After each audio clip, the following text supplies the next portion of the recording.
Hello friends. आप में से बहुत सारे लोग ऐसे होंगे जो घर पर रेगुलरली एक्सरसाइज करते होंगे। आप में से बहुत सारे ऐसे लोग भी होंगे जो रेगुलरली जिम में जाकर 1 या 2 घंटे एक्सरसाइज कर रहे होंगे, लेकिन फिर भी उनकी बॉडी में वो उठाव नहीं आ रहा है, वो मसल उनके दिख नहीं रहे हैं। इसके कुछ कारण हो सकते हैं। इन्हीं कारणों पे मैं आपसे बात करना चाहता हूँ। अगर आप भी चाहते हैं कि लोग जब आपसे मिले तो आपसे बोलें कि अरे, आपकी उम्र इतनी है, आप तो इतने के लगते ही नहीं हैं, और आप तो काफ़ी यंग लगते हैं, या क्या मसल्स हैं आपके। अगर ऐसी कुछ बातें आप सुनना चाहते हैं तो ये वीडियो ज़रूर देखिएगा एंड तक। देखिए, सबसे बड़ी बात है जो मेरे डॉक्टर फ्रेंड ने मुझे बताई, वो ये है कि मसल्स कोई भी हो, उन्हें रेस्ट की बहुत ज़रूरत पड़ती है। अगर मसल्स को आप प्रॉपरली रेस्ट नहीं दे रहे हैं तो ग्रो कर ही नहीं पाएंगे, ठीक है। और रेस्ट भी इतना कि अगर आप जिम ट्रेनर से पूछेंगे तो कहेगा 24 आवर्स, या कोई कहेगा 48 आवर्स, मैक्सिमम 48 आवर्स कहेगा। और कहेगा कि 48 आवर्स तक आपको रेस्ट देना है। समझो कि आपने बाइसेप लगाया तो बाइसेप जो है आपको 48 आवर्स बाद वापस लगा लेना चाहिए, ऐसा बोलेगा वो। लेकिन वो आप फॉलो मत करिए, क्योंकि देखिए, जिम में और जिम ट्रेनर्स जो होते हैं उनका प्रॉफिट मोटिव होता है। वो मेरा कोई प्रॉफिट मोटिव नहीं है। मैं तो आपकी हेल्प करना चाहता हूँ, इसलिए मैं बता रहा हूँ, ठीक है। देखिए, क्या हुआ था कि मैं रेगुलरली घर पे एक्सरसाइज कर रहा था, मैंने जिम भी ज्वाइन किया हुआ था, और मैं कुछ 15-20 दिन के लिए पहाड़ों में घूमने गया। तब मैंने एक्सरसाइज की नहीं थी। लेकिन जब मैं वहाँ से वापस आया तो मेरे फ्रेंड से वापस मिला तो वो लोग कह रहे थे, अरे यार, तू तो बहुत फिट लग रहा है, और तेरी तो मसल्स दिख रही हैं, तेरे कट्स दिख रहे हैं ट्राइसेप और बाइसेप में, तेरा चेस्ट भी बहुत बल्ज हो रहा है। तो मुझे आश्चर्य लगा कि मैंने तो कुछ ऐसा काम किया ही नहीं था, मैंने तो रिलैक्स किया था। ऐसा भी नहीं कि पहाड़ों में ट्रैकिंग किया था, रिलैक्स किया था। तब मुझे मेरे फ्रेंड को मेरे कांटेक्ट किया, जो कि एक डॉक्टर है, एमडी है। उसने जो मुझे बातें बताई वो मैं आपके सामने रख रहा हूँ। उसने पहली बात ये कही कि हमारे मसल्स को रिलैक्सेशन देना ज़रूरी है। कितना रिलैक्सेशन? कम से कम एक मसल पे आप वर्क कर रहे हैं, कम से कम मैं आपको बता रहा हूँ कि 7 डेज तक उस मसल को हाथ नहीं लगाना है, क्योंकि है ना, मसल्स जुड़े हुए रहते हैं। आज आप ट्राइसेप लगा रहे हो, जो कि ये वाला पार्ट है, यहाँ से लेकर, जैसे आप देखो, यहाँ से लेकर ये वाला जो पार्ट है, ये ट्राइसेप है ना। तो अगर आप ट्राइसेप लगा रहे हो और 5-6 दिन बाद समझो आपके रूटीन में चेस्ट आया है, जब आप चेस्ट लगाओगे तब भी आपके ट्राइसेप मसल्स पे वर्क होने वाला है। अगर आप शोल्डर लगा रहे हो तो थोड़ा थोड़ा आपके बाइसेप्स पे भी जोर पड़ने वाला। आप बैक लगा रहे हो तो भी बाइसेप्स पे जोर पड़ेगा, बैक लगा रहे हो तो शोल्डर्स पे जोर पड़ेगा। इसलिए ये सब मसल्स की जो एक्सरसाइज है एक दूसरे से रिलेटेड है। इसलिए हमको ध्यान रखना है कि कम से कम 7 डेज का गैप देना ज़रूरी है। एक वीक में एक ही बार एक पार्ट ऑफ एक्सरसाइज करना है।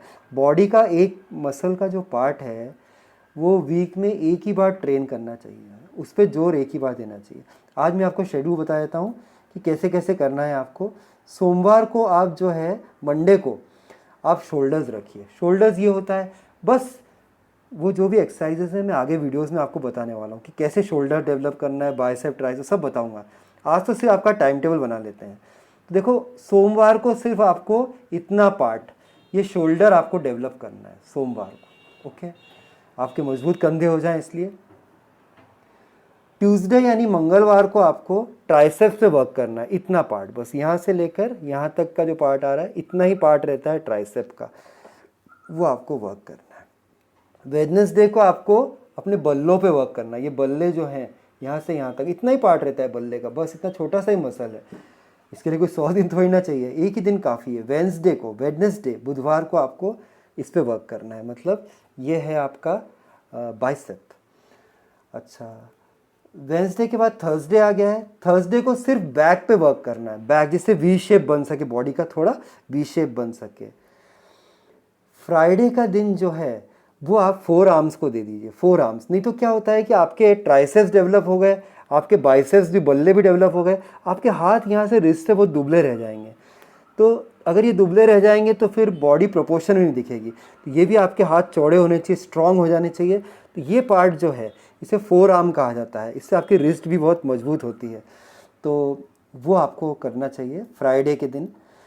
और सैटरडे के दिन 2 एक्सरसाइज साथ में करनी है। एक तो लेग्स लगाना है क्योंकि बहुत ईजी है, वो स्क्वाट लगाने होते हैं, जल्दी हो जाता है वो। और साथ में आपको चेस्ट लगाना है। 2 या 3 एक्सरसाइज, उस दिन डिप्स भी लगा सकते हैं आप ज़्यादा, तो चेस्ट लगाना है, ठीक है।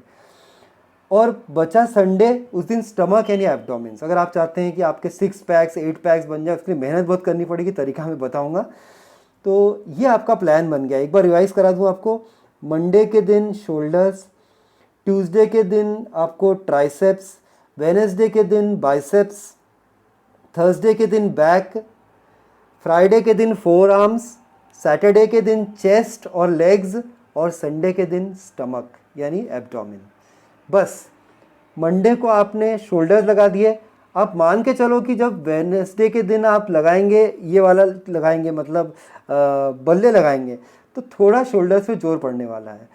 जब आप बैक लगाओगे तब भी शोल्डर्स पे जोर पड़ने, तो ऐसा आप गिल्ट मत रखो मन में कि अरे यार मेरे तो अभी मेरी बात मान के देखना, आप गैप दे के देखो। सही बता रहा हूँ, एक बार गैप दे के, तो आप 2 महीने ट्राई करो सिर्फ, आपकी बॉडी पे असर, मैंने खुद प्रैक्टिस किया हुआ है और मेरी बॉडी पे काफ़ी असर दिखा।